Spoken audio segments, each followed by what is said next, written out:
Okay, now what we want to do is we want to control the computer paddle.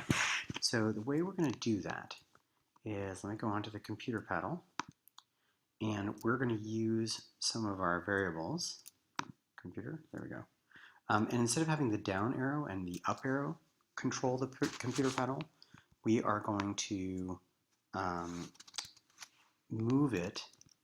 Let's see, here's what we're going to do. We're going to say control, and when this is clicked, so basically when the program starts, forever, and then we're going to put a couple of little if statements in here. If the computer paddle location, if the paddle is too low relative to the ball, I'm going to want the paddle to go up. If the paddle is too high relative to the ball, I'm going to want the paddle to go down. So first thing I'm going to do is I'm going to take a look at the location of the paddle. Now, because I'm on the computer paddle here, when I select this X position and Y position, it's of the paddle itself. So if Y position is less than,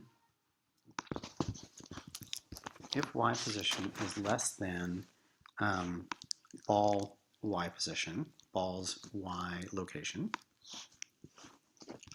then what I want to do is I want to move up. So I'm going to go ahead and motion change Y by 10. And if the Y position is, otherwise I'm going to change the Y by -10. So if the Y is too low, I'm going to go up, and otherwise I'm going to go down. So change Y by -10. Now notice I'm not using a variable in here. I probably should have a variable called like ball speed or something, or computer speed, because if I have a variable called computer speed, then I can change this. But let's see what happens if I do it just with 10 right now. We're going to see a big problem.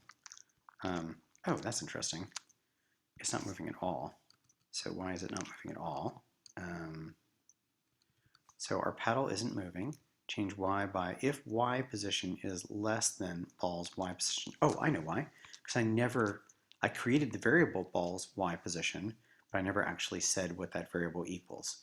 So here's what I do. I have to go to ball, and I have to set the ball's Y position, set ball's Y position, or Y location, to motion the Y position. I need to actually tell the computer what that value is, and I have to do the same thing for X. I'm not even sure if I'm using the X one, to be honest, but might as well do it. Oops, not that. Ah! Get rid of this. That was a mistake, Snowy. Okay, so now we're going to set ball's X location to X, to motion to X position. All right, now let's see if it works.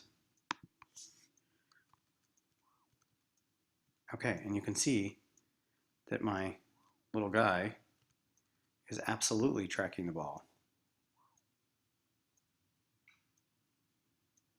Now, one problem is that he's tracking the ball so well that I am never going to be able to beat this computer. First of all, the ball is going really slowly. We've got that as an issue too.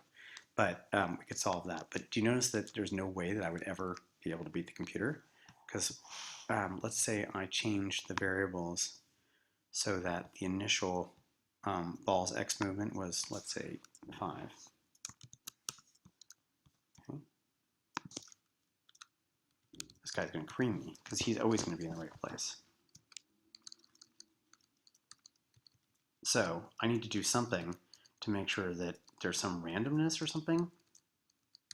And actually, I'm not going to do that. I mean, I will do it myself, but I'm not going to tell you how I did it because I want you to figure out how to do it. So that's going to be a challenge for you to make the computer beatable, because right now he's completely unbeatable. All right, but I still have to do some other things too. So I'm going to stop this, and then we're going to talk about the other things that we need to do. Yeah, okay. Okay, all right, turn this off. Turn off the sound.